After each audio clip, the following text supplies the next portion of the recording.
Hello friends, this is Abhay Vishwakarma. Welcome to our YouTube channel Best Spoken Classes. Today in this video we are going to have the knowledge of can. Can के सारे uses हम अलग अलग तरीके से कैसे करते हैं आज उसके बारे में हम बात करेंगे। तो आइए शुरू करते हैं। सबसे पहले जो हमारा है can. can का मतलब होता है सकता है, सकती है, लेंगे या लूंगा, ऐसे वर्ड्स के लिए भी कैन का इस्तेमाल किया जाता है। स्ट्रक्चर देखते हैं, subject plus can plus verb का फर्स्ट फॉर्म ऑब्जेक्ट और ईटीसी। एक बात जो ध्यान देने वाली है, कैन का प्रयोग 100% पॉसिबिलिटी के लिए किया जाता है। मतलब ये चीज 100% श्योर एंड श्योर होना ही होना है, वहां पे कैन का इस्तेमाल करते हैं। तो कैन के साथ क्रिया का फर्स्ट फॉर्म, उसके बाद एग्जाम्पल समझते हैं। हम सुबह उठ सकते हैं, हम सुबह उठ सकते हैं। कौन उठ सकता है? हम। तो वी कैन गेट अप या वेक अप सुबह में, in the morning. Second example, मैं पैदल चल लूंगा, मैं पैदल चल लूंगा। तो मैंने बताया चाहे लूंगा, लूंगी, लेंगे, ऐसे कोई भी वर्ड आएंगे वहां पर भी कैन का इस्तेमाल किया जाएगा। तो I can walk on foot. Okay, जैसे वह अंग्रेजी बोल लेगी। शी कैन स्पीक इंग्लिश, मैं आपको समझा लूंगा। आई कैन एक्सप्लेन यू, मैं यहां आ सकता हूं। आई कैन कम हियर, आप उड़ लेंगे। You can fly. कैन का दूसरा यूज समझते हैं, कैन बी। कैन बी का मतलब होता है हो सकता है, हो सकती है, हो सकते हैं, बन सकता है, बन सकती है, बन सकते हैं। इसका structure subject plus can plus be plus object plus etc. यहां पे ऑब्जेक्ट का प्रयोग किया जाएगा, वर्ब का प्रयोग नहीं किया जाएगा। आइए एग्जांपल समझते हैं। शिवन्या बीमार हो सकती है, शिवन्या बीमार हो सकती है। तो सब्जेक्ट शिवन्या, हो सकती है कैन बी, बीमार sick, full stop. Shivanya can be sick. तुम डॉक्टर बन सकते हो, you can be a doctor, you can be a doctor. मैं अमीर बन सकता हूं, आई कैन बी रिच। मैं एक दुकानदार हो सकता हूं, I can be a shopkeeper. आप अध्यापक बन सकते हैं, you can be a teacher. हो सकता है या बन सकता है, दोनों के लिए ही कैन बी का इस्तेमाल करेंगे। कैन का अगला यूज नंबर 3,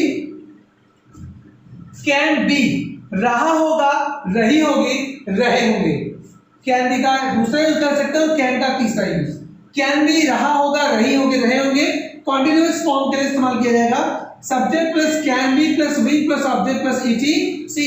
जब हम कोई गेस 100% श्योर पे 100% पॉसिबिलिटी के लिए करेंगे, वहां पे कैन बी का इस्तेमाल किया होगा। जैसे आपसे किसी ने पूछा कि वो इस समय क्या कर रहा होगा, तो आप कहेंगे वो इस समय खेल रहा होगा। आप 100% श्योर है कि वो खेल ही रहा होगा, तो इस सिचुएशन में कैन बी का इस्तेमाल करेंगे। तो कैन बी रहा होगा, रही होंगे, subject plus can plus be और वर्ब के साथ आईएनजी का प्रयोग किया जाएगा। एग्जांपल समझते हैं। अध्यापक कक्षा में पढ़ा रहे होंगे, इसका मतलब अध्यापक 100% श्योर है कि पढ़ा ही रहे होंगे। तो अध्यापक के लिए टीचर, रहा होगा, रही होंगे, कैन बी। अध्यापक कैन बी टीचिंग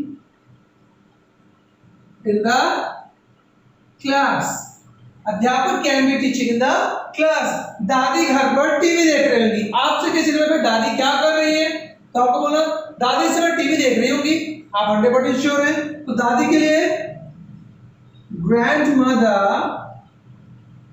रहा होगा, रही होंगे, कैन बी देखना, वॉचिंग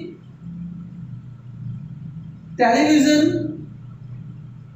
घर पर, at home. Grandmother can be watching television at home. आइए कैन का चौथा एग्जाम्पल समझते हैं। कैन बी किया जा सकता है, कैन भी किया जा सकता है। ये पैसिव फॉर्म होता है कैन का, आप कह सकते हैं ये पैसिव फॉर्म होता है, और जितने भी पैसिव होते हैं उसमें क्रिया का थर्ड फॉर्म लगता ही लगता है। तो आप ध्यान दीजिएगा, subject plus can be plus verb का थर्ड फॉर्म। क्यों? क्योंकि ये पैसिव होता है। एग्जाम्पल देते हैं, लोगों को वहां भेजा जा सकता है, तो लोगों को तो हो जाएगा पीपल कैन बी, भेजने का third form send, people can be send their. Okay, अगला एग्जाम्पल, काम 2 दिन में खत्म किया जा सकता है, खत्म किया जा सकता है, तो क्या खत्म किया जा सकता है? काम। तो काम के लिए क्या हो जाएगा? Work can be finished in 2 days, work can be finished in 2 days। ये 4 अलग अलग यूज कैन बी के ही 3 एग्जाम्पल हो गए। कैन बी हो सकता है, बन सकता है, कैन बी रहा होगा, रही होंगे, कैन भी किया जा सकता है। आइए कैन का 5वां एग्जाम्पल, 5वां यूज समझते हैं। कैन का 5वां use can have. Can have का मतलब होता है के पास हो सकता है, के पास हो सकता है या के पास रख सकता है। कैन हैव, इसका स्ट्रक्चर है subject plus can plus have plus object plus etc. यहां पर भी ऑब्जेक्ट का प्रयोग किया जाएगा, और जो नेगेटिव बनेगा वो subject plus can plus not plus have plus object plus etc. आइए एग्जांपल देखते हैं। आपके पास पैसा हो सकता है, you can have money, you can have money. दुल्हन के पास गहने हो सकते हैं, तो दुल्हन ब्राइड कैन हैव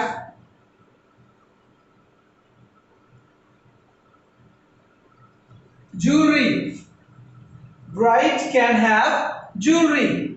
कैन का अगला जो यूज है वो कैन हैव टू पे है, इसका मतलब होता है पढ़ सकता है, पढ़ सकती है, पढ़ सकते हैं। हेल्पलेस मजबूरी, भाई ऐसा करना पड़ ही सकता है, तो इसलिए कैन हैव टू का इस्तेमाल किया जाएगा। इसका ये जो स्ट्रक्चर है subject plus can plus have plus two plus V1 plus object plus etc. ज्यादातर केसों में टू के बाद वर्ब का फर्स्ट फॉर्म ही लगता है क्योंकि इन्फिनिटिव बनाता है। तो एज एग्जांपल, सभी को आई कार्ड लाना पड़ सकता है, ये 100% श्योर कि लाना ही पड़ेगा भाई, लाना पड़ सकता है। तो सभी के लिए all can have to carry I cards, all can have to carry I cards या ब्रिंग आई कार्ड्स। नेक्स्ट, हमें फिर से सोचना पड़ सकता है, तो हमें we can have to think again, we can have to think again। Can का जो अगला यूज है वो है can't help, के बिना नहीं रह सकता हूं या के बिना गुजारा नहीं हो सकता है। फॉर एग्जाम्पल, सॉरी ध्यान दीजिएगा, can't help के बाद वर्ब का ing फॉर्म लगेगा, इसमें क्रिया का ing फॉर्म लगेगा। एग्जाम्पल, मिस्टर डी सिमरन से बात किए बिना नहीं रह सकते हैं, तो कौन नहीं रह सकते हैं? Mister D. So mister D can't help, ये तो हमारा यूज हो गया, क्या किए बिना रह सकते हैं? बात किए बिना, तो ये वर्ब है, तो इसमें हमें क्या लगाना पड़ जाएगा? ing। Mister D can't help talking to Simran. Okay, mister D can't help talking to Simran. Example, तुम्हें देखे बिना मैं नहीं रह सकता हूं, क्या बात है, कौन नहीं रह सकता? मैं। सो आई कांट हेल्प तुम्हें देखना, लुक या सी दो लगा सकते हैं, लुकिंग यू, तुम्हें देखे बिना मैं नहीं रह सकता हूं, I can't help looking you. Okay, next use समझते हैं। ये कांट डू विदाउट, सेम मतलब है, बस यूज थोड़ा सा चेंज है, के बिना नहीं रह सकता हूं। आप चाहें तो इसको के बिना गुजारा नहीं हो सकता है ये भी कर सकते हैं। पिछला एग्जाम्पल जैसे, तुम्हें देखे बिना मेरा गुजारा नहीं हो सकता है, I can't help looking you, या तुम्हें देखे बिना मैं नहीं रह सकता हूँ। I can't help looking you, Hindi अलग अलग है पर यूज दोनों एक ही ऐसे काम करेंगे। तो जो कांट डू विदाउट है subject plus can't do without, और इसमें भी क्रिया का आईएनजी फॉर्म लगेगा। एग्जाम्पल समझते हैं। तनु मनु से मिले बिना नहीं रह सकती है। तो कौन नहीं रह सकती? तनु, और हमारा यूज क्या है? Can't do without. Tanu can't do without, भैया क्या किए नहीं रह सकती है? मिले बिना। तो मिलने की जरूरत होती है मीट, इसमें बना देंगे ING.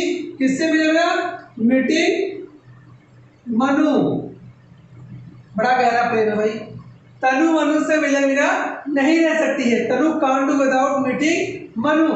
Next example, Artika Arif को खुश किए बिना नहीं रह सकती है। बड़ा प्यार अच्छा लग रहा है यहाँ पे। यस, अर्तिका आरिफ को खुश किए बिना नहीं रह सकती है। तो अर्तिका